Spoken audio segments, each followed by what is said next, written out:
तं ज्ञानदानपरायणं विनायकं गुरुं वन्दे भवबन्धविमुक्तये ज्ञानप्रतापविलसत्वचनामृतं च अद्वैतभावपटुताहितबुद्धिरस्य ज्ञानेश्वरस्तु भगवान् अवतीर्ण एव श्रीरंगनाथ गुरुराज नमोस्तु तुभ्यं।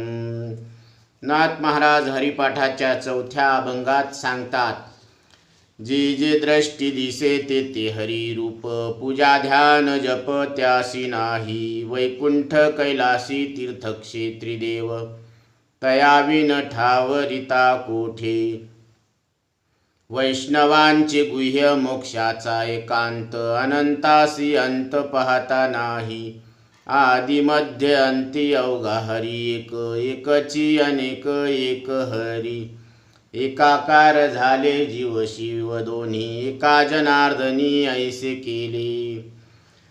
नाथ महाराज हरीची विश्रांती ज्याला प्राप्त झाली त्याचे वर्णन करतात। अज्ञानी जीवाला हरीचे दर्शन साक्षात्कार व्हावे अशी इच्छा होते, पण त्याची दृष्टी दृश्य संसाराला पाहते, अदृश्य अपरोक्ष हरीला पाहत नाही, कारण हरी अज्ञानीच्या दृष्टीचा विषय नाही। विमढानानुपश्यन्ति पश्यन्ति ज्ञानचक्षुषा, आकाश व्यापक आहे, पण त्याची व्यापकता पृथ्वी पाणी अग्नी वायू आणि आकाश यांच्या सापेक्ष आहे। आकाश सापेक्ष व्यापक आहे, निरवयव आहे, त्याला अवयव नाही, पण शब्दगुणाने परिच्छिन्न आहे।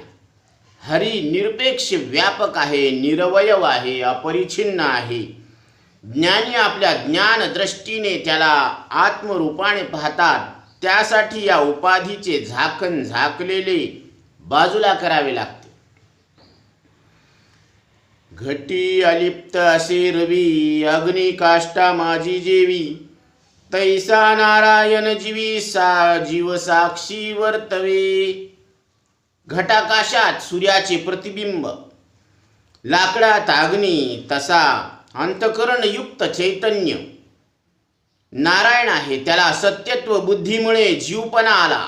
तोच जर साक्षी रूपाने अंतकरण वृत्तीला पाहू लागला तर भ्रांती जाऊन नारायण प्रगट होतो। या उपाधी माझी गुप्त, चैतन्य असे सर्वगत, ते तत्वज्ञ संत स्वीकारिती। जीवाची शरीर श्वास इंद्रिय अंतकरणाची उपाधी स्थूल जड अनात्म सगुण व्यावहारिक प्रत्यक्ष आहेत। त्यात इंद्रिय अंतकरण सूक्ष्म चैतन्य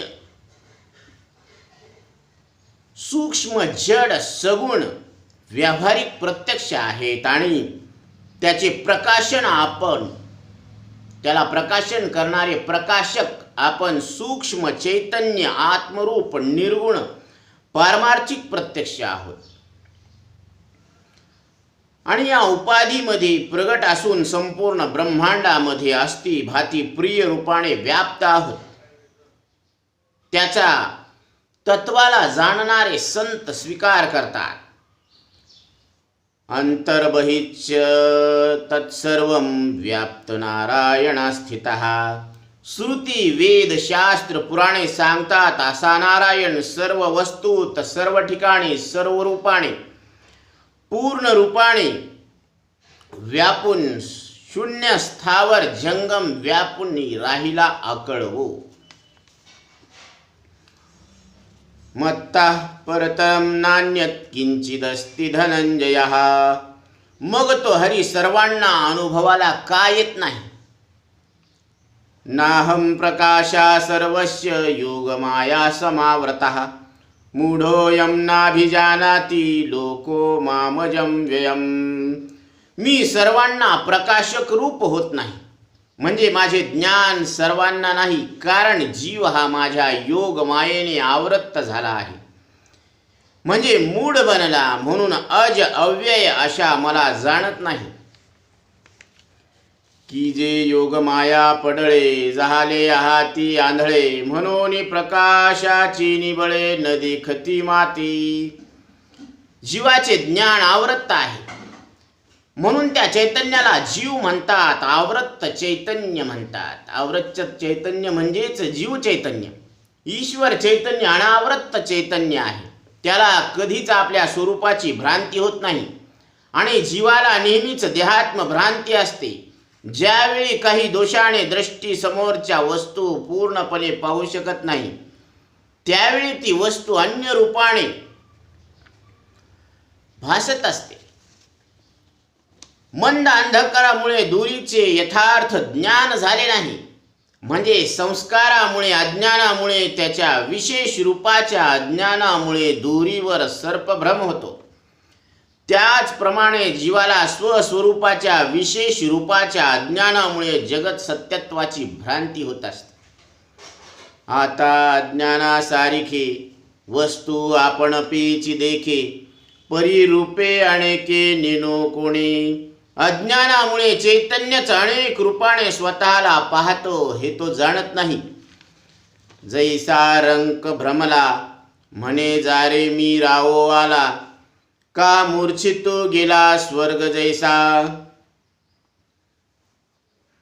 जसे भिकारी स्वप्नात राजा झाला किंवा बेशुद्धाला स्वप्न पडले की तो स्वर्गात गेला. तीवी लचकलिया दिठी मग देखणे जे जे किरीटी, तया नाव सृष्टी मीची वे पैगा. दृष्टीत लचक पडली, मग दृश्य पदार्थाच्या रूपात जी दृष्टी आहे तो माझाच विस्तार आहे. जैसा का स्वप्न मोहा तो एकाकी देखे बहुवा, तो चिपाडू आत्मया स्मरणे विनासे. स्वप्नात एकाला अनेकत्वाचा भास होतो, तसा आत्म्याला सृष्टी भासते. परम आत्मा व्यापक आहे. जड परिच्छिन्न मानला तर विनाशी होईल. आवरण व विक्षेप या अज्ञानाच्या शक्तीमुळे जीव त्याची व्यापकता ओळखू शकत नाही. आवरण दोन प्रकारचे आहेत. एक असत्वापादक आवरण, म्हणजे ब्रह्म नाही, देवच नाही, हे ब्रह्मस्वरूपावर विश्वास ठेवू देत नाही. आणि आभानापादक आवरण, म्हणजे देव आहे पण प्रतीती नाही, अनुभव नाही आणि ज्ञानही नाही. आणि विक्षेप म्हणजे मी देह आहे, करता भोगता जन्म मृत्यूवान आहे, नाही ते दिसते, म्हणजे ब्रह्म असून जगत दिसते. आणि परोक्ष ज्ञानाने आभानापादक आवरण जाते, अपरोक्ष ज्ञानाने आभानापादक आवरण जाते. विक्षेप जातो, ध्यानाने विक्षेप जात असतो. आपणची विश्व झाला, भेदभाव सहजची गेला. अशा प्रकारे हरी कृपेने ज्याचे अज्ञान आवरण दूर झाले, त्याला सर्वत्र हरीच प्रतीत होतो. देव पहावयासी गेलो, देवची होऊनी ठेलो. म्हणजे व्यवहारात असं होत नसतं. सासरा पहावयासी गेलो, जावई म्हणून ठेलो. सुन्मुख पहावयासी गेलो, सासरा म्हणून ठेलो. पण देव पहावयासी गेलो, देवची होऊनी ठेलो. म्हणजे व्यवहारामध्ये जो पाहतो तो पाहणाऱ्या वस्तूहून वेगळा पडतो. पण इथं ज्याला पाहायचंय तो देव आपलं स्वरूप आहे असं जीवाला लक्षात येत असतं. दृढ अपरोक्ष ज्ञानाने, म्हणजे संशय विपर्यास रहित, देह मी आहे या अहम बुद्धीचा बाध करून, म्हणजे मिथ्यात्व निश्चयाने ब्रह्म आणि आत्मा एकच आहे असे ज्ञान होते. आत्मा आणि अनात्मा यांचा भेद ओळखणे यालाच विचार म्हणावे. आत्मानात्मा विवेक ज्ञानम ज्ञानम भवती निर्मलः. भगवान शंकराचार्य सांगतात की आत्मा काय आहे, अनात्मा काय आहे याचा निवाडा करणं हाच विवेक आहे. क्षणोक्षणा हाची करावा विचार, तरावया पार भव सिंधू. ईश्वराला यथार्थ रूपाने जाणणे ही ईश्वर सेवा आहे. ही उपासनेने होत असते. सद्गुरूची भेट होणे, ज्ञान सामग्रीची प्राप्ती होणे, म्हणजे नामदेवावर कृपा होऊन खेचर स्वामीकडे देवाने नामदेव रायांना खेचर स्वामीकडे पाठवले. गुरु शिवाय ज्ञान होत नाही आणि ज्ञानाशिवाय अज्ञान जात नाही आणि अज्ञान गेल्याशिवाय शास्त्रार्थ कळत नाही. शास्त्राचा अर्थ कळणे ही शास्त्र कृपा आहे. शास्त्र आपला अनुभव यांना अनुसरून यथार्थ उपदेश करणे ही गुरुकृपा आहे. रोग्याने डॉक्टरच्या सल्ल्याने औषध घेऊ नये आणि डॉक्टरनं सांगितलेले औषध घेतल्याशिवाय राहू नये. तसं जीवाने मनाने परमार्थ करू नये.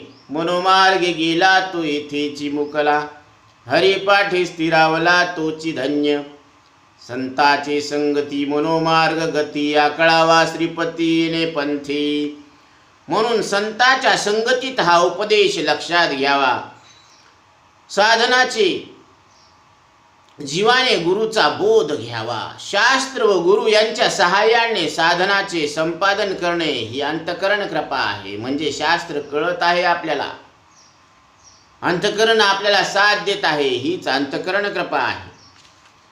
वृत्तीने विषयाला सोडून आत्मस्वरूपाला पहावे म्हणजे साक्षीची भेट घ्यावी.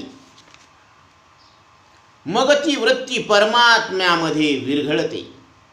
जशी मिठाची मासोळी पाण्यामध्ये पडून समुद्र रूप झाली, तशी ही वृत्ती हे निवृत्त झाली, जन न दिसे तेथे. मन हे राम झाले, प्रवृत्ती ग्रासुनिया कैसे निवृत्तीसी आले. मन हा मोगरा अर्पुणी ईश्वरा, पुनरुपी संसारा येणे नाही. मग मन मुरे मग जे उरे, ते तुम्ही कारे न व्हा. खम वायो मनग्निम सलिलम, महिंच ज्योतिष्यम सत्वानि दिशो द्रुमादीन. सरित समुद्रांश्च हरे शरीरम, यत्किंच भूतं प्रणमेदनन्यः. आकाश वारा अग्नी पाणी पृथ्वी सूर्य चंद्रादी तेजो गोल दश दिशा वृक्ष प्राशाणादी नद्या समुद्र हे दृश्य हे विश्व सर्व हरीचे शरीर आहे अशी भावना करून तो भक्त सर्वांना अनन्य भावनेने नमस्कार करतो. ब्रह्म उन्माद परमानंदे, जव तव पाहे स्वानंद बोधी. तव तव चराचर पूर्णानंदे, स्वानंद कंदे दुमदुमित. पृथ्वी आप तेज वायु नभ, देखे हरिरूप स्वयंभ. भूता महाभूतांचे डिंभ, न देखे भिन्न कौंभ अभिन्नत्वे. तृण दुर्वा दर्भ द्रुम, देखो निमने हेही हरीचे रोम. अनोळखा हे अतिविषम, निजांगी सर्वसम हरिरूप पाहता. या आशयाने नाथ महाराज सांगतात, जे जे दृष्टी दिसे ते ते हरी रूप. ही सुखमय स्थिती, ही अवस्था आध्यात्मिक दृष्टीने खूप महत्त्वाची आहे. कारण त्या भक्ताला पृथ्वी पाणी अग्नी वायू आकाश हे सर्व हरिरूप आहे असं लक्षात येत असतं. हे पंचमहाभूताचे प्रतिबिंब म्हणजे परमात्माच आहे. गवत दुर्वा दर्भ हे सगळे शरीराचे हरीच्या शरीरावरचे रोम म्हणजे केस आहेत. ही ज्याला हरीची ओळख होत नाही त्याला ही विषम स्थिती वाटते. अवघेची त्रैलोक्य आनंदाची आता, चरणे जगन्नाथ चित्त ठेली. हरिभक्ताला ही अवस्था प्राप्त झाली नाही तर समजावे की अंतःकरणामध्ये काही दोष आहेत. निर्दोष अंतःकरण घेऊन हा भाव पक्का व्हावा. देवाहून मी वेगळा समजून त्या श्रेष्ठ देवाची कृपा प्राप्त करून जीवन सार्थक करणारा, तशी भावना ठेवणारा साधक जप तप पूजा ध्यान करत असतो. जोपर्यंत भेदबुद्धी आहे तोपर्यंत मी जीव अल्पज्ञ आहे, अल्पशक्तिमान आहे, दुःखी आहे, परतंत्र आहे असे समजतो. आणि या दुःखातून पारतंत्र्यातून सोडवणारा एक देवच आहे. म्हणून तो आपलासा करून घ्यावा, आपुला तो एक देव करून घ्यावा. तेने विन जीवा सुख नोहे, येरती माईके दुःखाची जनिती, नाही आदी अंती अवसान. त्याची कृपा प्राप्त करण्यासाठी तो या पूजा, ध्यान, जप इत्यादी साधनांचा उपयोग करतो. ज्ञानीला सर्वत्र परमात्मा भाव प्रतीत होतो, म्हणून त्याला वेगळी पूजा, ध्यान, जप या साधनाची आवश्यकता नाही, कारण त्याचे प्रत्येक कर्म ही देवाची पूजाच आहे. ज्ञानोबराय सांगतात, क्रिया जात मी झालेपणे, घडे काहीची न करणे, तयाची नाव पूजने, खुणेचे माझी. त्याची प्रत्येक क्रिया ही माझीच पूजा आहे. एवं तो बोले ते स्तवन, तो बोलेल तो माझे स्तवन आहे. तो देखे ते दर्शन, अद्वया मज गमन, तो चाले तेची. तो जात असताना माझंच ते चालणं आहे. तो करी ते तुली पूजा, तो जे करल ती माझी पूजा आहे. तो कल्पी तो जप माझा, तो जी कल्पना करेल तो माझाच जप आहे. तो निजे तेची कपित ध्वजा, समाधी माझी. आणि तो झोप घेत असेल तर ती माझी समाधी आहे. तुकोबराय सांगतात, जेथे देखे तेथे तुझीच पाऊले, विश्व अवघे कोंदाटले, रूप गुण नाम अवघा मेघश्याम, वेगळे ते काय उरले. रूप गुण आणि नाम हे संपूर्ण माझे मांझा मेघश्याम आहे. जाता लोटांगणी अवघी मेदिनी, लोटांगण घातलं तर संपूर्ण पृथ्वी हा नारायण आहे. सकळ देव पाठ झाली, सदा सर्व काळ सुदीन सुवेळ, चित्ता प्रेम असे झाले. वाचा बोले ते तुझाची गुणानुवाद, वाचेन बोलणं तरी देवाचाच अनुवाद करणं आहे. मंत्र जप कथा स्तुती, कथेतून मंत्रातून जपातून ही भगवंताचीच स्तुती चालू आहे. भोजन सास ठाई फलतांबुल काही, पूजा नैवेद्य तुझ होती. चालता प्रदक्षिणा निद्रा लोटांगण, दंडवत तुझ प्रती. देखोनी दृष्टी परस्परे गोष्टी, अवघ्या तुझ्या मूर्ती. या सहज स्थितीत त्या ज्ञानी भक्ताची प्रत्येक क्रिया भक्तीत समाविष्ट होते. त्याला वेगळी पूजा, ध्यान, जप आदी साधन करण्याची कारणच नाही. म्हणून दुसऱ्या चरणामध्ये नाथ महाराज सांगतात, वैकुंठ कैलासी तीर्थक्षेत्री देव, तयावी न ठावरिता कोठे. हरीला ओळखून हरिरूप झालेल्या महात्म्यांना जे जे दृष्टीने पाहिले ते ते त्यांना हरिरूपच दिसते. आहे तसे दिसते तो ज्ञानी आहे. त्याला जग ब्रह्मरूपाने दिसते. आणि ज्याला विपरीत दिसते तो अज्ञानी आहे, त्याला जग जगरूपाने दिसते. चांदणे पांढरे असून पिवळे दिसते, त्याला डोळ्यात कावीळ नावाचा दोष झाला असे समजावे. व चांदणे पांढरे असून पांढरे दिसते, ती निर्दोष दृष्टी आहे. हिरवी दिठी वेधली कवळे, तो चांदण्या ती म्हणे पिवळे. तो चांदण्याला पिवळे म्हणतो म्हणजे त्याच्या डोळ्यामध्ये कावीळ नावाचा दोष आलेला आहे. ज्ञानी पुरुषाला सगळीकडे हरी वाचून रिकामी जागा शिल्लक दिसत नाही. विठ्ठल विस्तारला जनी, विठ्ठल व्यापक त्रिभुवनी, म्हणजे रीता ठाव नाही उरला. आजिम्या दृष्टीने पाहिला विठ्ठलची विठ्ठलची विठ्ठलची. पुराणातून परमात्म्याचे जेथे विशेष अधिष्ठान असते अशी काही स्थाने सांगितली आहेत. श्रीमद भागवत विष्णू पुराण या ग्रंथामध्ये भगवंताच्या दिव्य वैकुंठ लोका 7 आवरणाच्या बाहेर आहे असे विशेष वर्णन केलेले आहे. नाथ महाराजांनी याचे वर्णन केलेले आहे. शैव पुराणात शिवभक्तांना कैलाश लोक मिळतो याचेही वर्णन नाथांनी केले आहे. योग, तप, संन्यास या साधनांनी प्राप्त होणारे महरलोक, जनलोक, तपोलोक याचे वर्णन केले आहे. हे परलोक आहेत. तीर्थक्षेत्राचे वर्णनात सप्तपुर्या, 4 धाम, 12 ज्योतिर्लिंग, शक्तिपीठे, अष्टविनायकांची ठिकाणे याचे वर्णन केलेले आहे. तीर्थात देवाचे वास्तव्य आहे असे मानून भाविक सतत यात्रा करतात, तर वैकुंठात किंवा तीर्थक्षेत्रात देव आहे, दुसरीकडे नाही असा त्याचा अर्थ नाही. तसे म्हणल्यावर देव एकदेशी होईल, मर्यादित परिच्छिन्न होईल, पण तो तसा नाही. तया विन ठाव रीता कोठे, यातून हरी व्यापक कसा आहे हे सांगतात. हीच भावना हरिभक्ताची म्हणजे वैष्णवांची हरिबद्दल असते. ती 3ऱ्या चरणामध्ये महाराज सांगतात, वैष्णवांची गुह्य मोक्षाचा एकांत, अनंतासी अंत पाहता नाही. व्यापक रूपाने हरीला जाणणे व सर्वात्मक भावाने त्याची भक्ती करणे हेच वैष्णव धर्माचे गुह्य म्हणजे रहस्य आहे.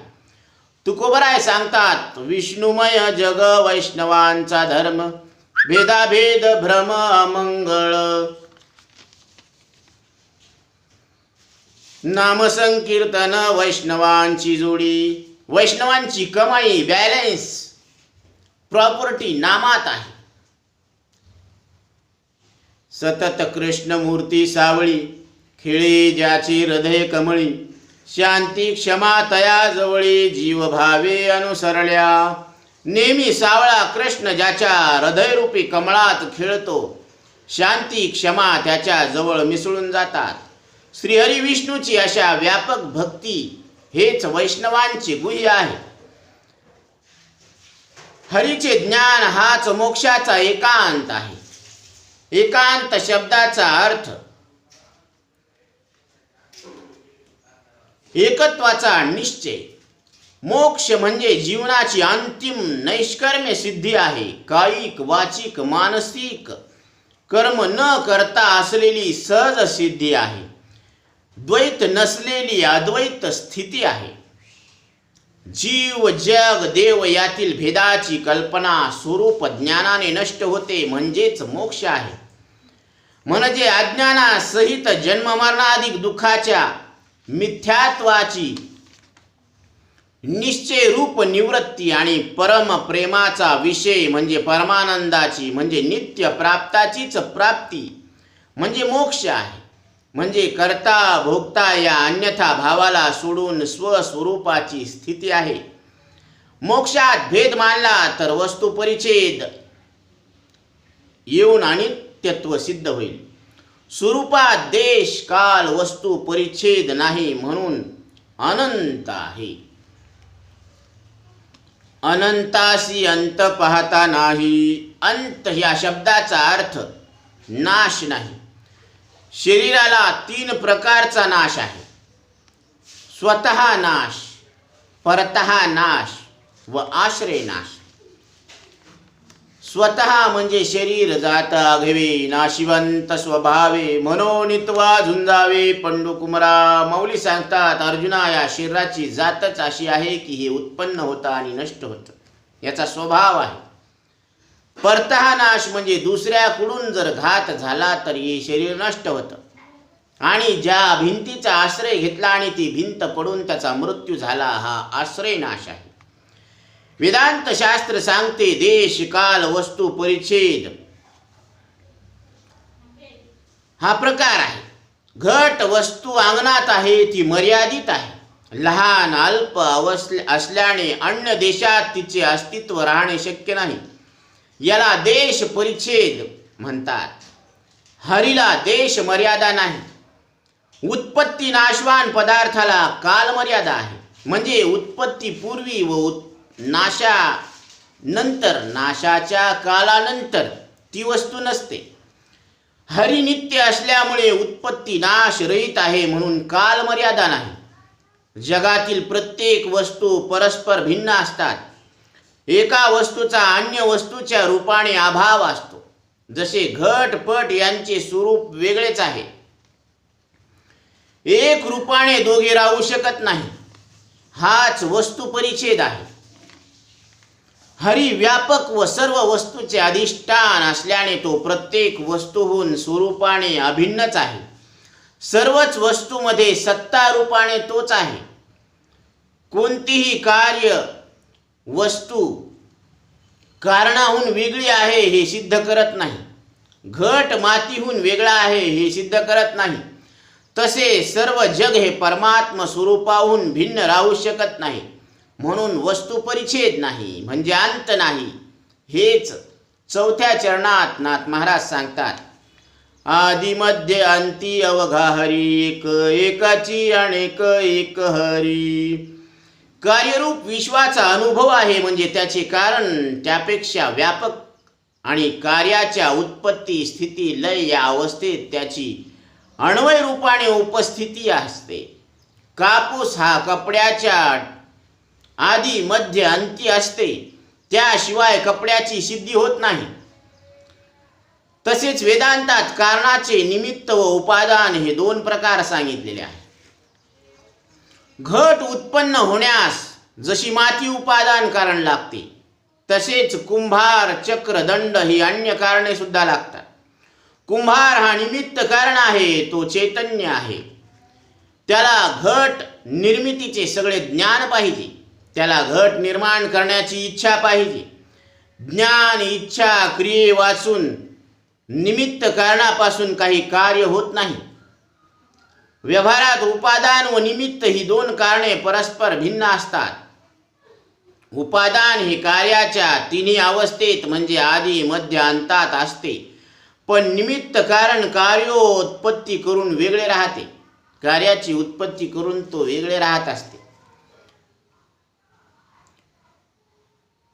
परमात्मा या विश्वाला उपादान व निमित्त आहे, म्हणून त्यास अभिन्न निमित्तोपादान कारण असे वेदांतात सांगतात.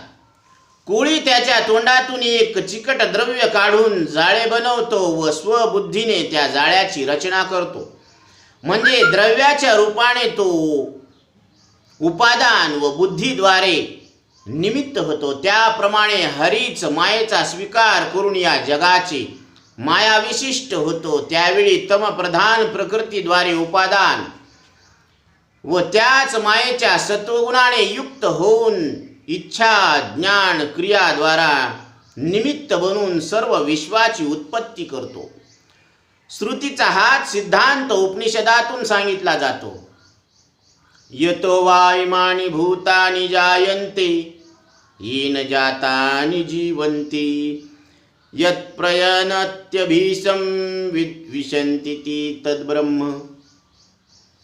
ज्या परब्रह्मापासून ही भूते उत्पन्न होतात, ज्याच्यामुळे ज्याच्या ठिकाणी जगतात व शेवटी ज्याच्यातच लीन होतात, त्या अधिकारणास ब्रह्म म्हणतात.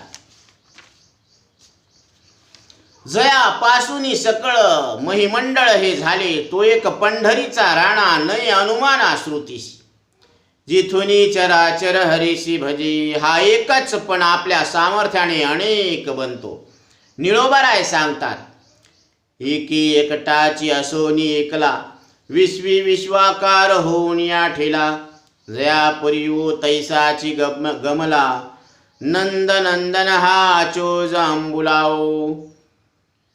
मात्र हा एकटाच अनेक रूपांनी नटला तरी त्याच्या एकत्वात बाध येत नाही. पाण्यावर कितीही तरंग निर्माण झाले व सोन्यावर कितीही अलंकार झाले तरी मूळ पाणी व सोने यात भेद होत नाही. ज्ञानोबराय चांगदेवाला बोध करतात. सोने सोनेपणा हुनी उणे, न होता झाले लेणे. तेवी नवेचता जग होणे अंगे जया. याच आशयाने एकची अनेक एक हरी असे म्हणतात. एकच हरी अनेक झाला तरी पुन्हा तो एकरूपच आहे. हे जरी सिद्ध होस असले तरी त्याचा अनुभव आला तरच खरे. नसता ते केवळ शब्दज्ञान होय, त्याचा काही उपयोग नाही. वेदांत हे अनुभवाचे शास्त्र आहे. म्हणून 5व्या चरणामध्ये नाथ महाराज सांगतात. एकाकार झाले जीव शिव दोन्ही, एका जनार्दनी ऐसे केले. माझ्या सद्गुरूंनी माझ्या ठिकाणी जीव शिव यांचे ऐक्य घडवले. तत्वमश्यादी श्रुतिवाक्यावरून जीव व ईश्वराचे ऐक्य सिद्ध आहे, तरी अनादि अज्ञानाने यांचा भेदच अनुभवास येतो. जीवानेच नाही तर इतर शास्त्रकारांनी सुद्धा भेदच सिद्ध करण्याचा प्रयत्न केलेला आहे. उपनिषदे, गीता, ब्रह्मसूत्र यांचे तात्पर्य जीव शिवाचा अभेद प्रतिपादनातच आहे.